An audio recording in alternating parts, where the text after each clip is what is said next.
ওই ফিলিস্তিনে লিখে রাখেন, আপনারা মিডিয়া দিয়ে প্রচার করে দিয়েন, এই ফিলিস্তিনের বাবে লুদ নামক জায়গায় তাদের মিসায়া, তথাকথিত মিসায়া মসিহুদ দাজ্জালকে ঈসা আলাইহিস সালাম হত্যা করবেন ইনশাআল্লাহ।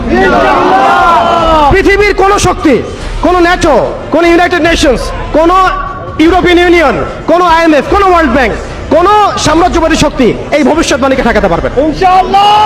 আপনি আপনাদেরকে চেষ্টা করতে দেন, সারা পৃথিবীর সমস্ত মুসলমানকে যদি এখন তারা মেরে ফেলে, তবু এই অকাট্য ভবিষ্যৎবাণী ইনশাআল্লাহ তাআলা তারা পাল্টাতে পারবে না।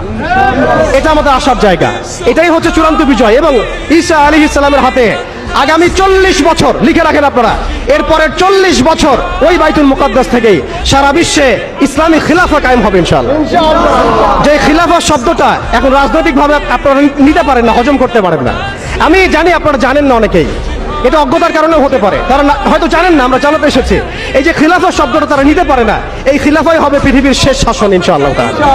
এই খিলাফা দিয়ে বিশ্ব শুরু হয়েছিল, এই খিলাফা দিয়েই বিশ্ব শেষ হবে।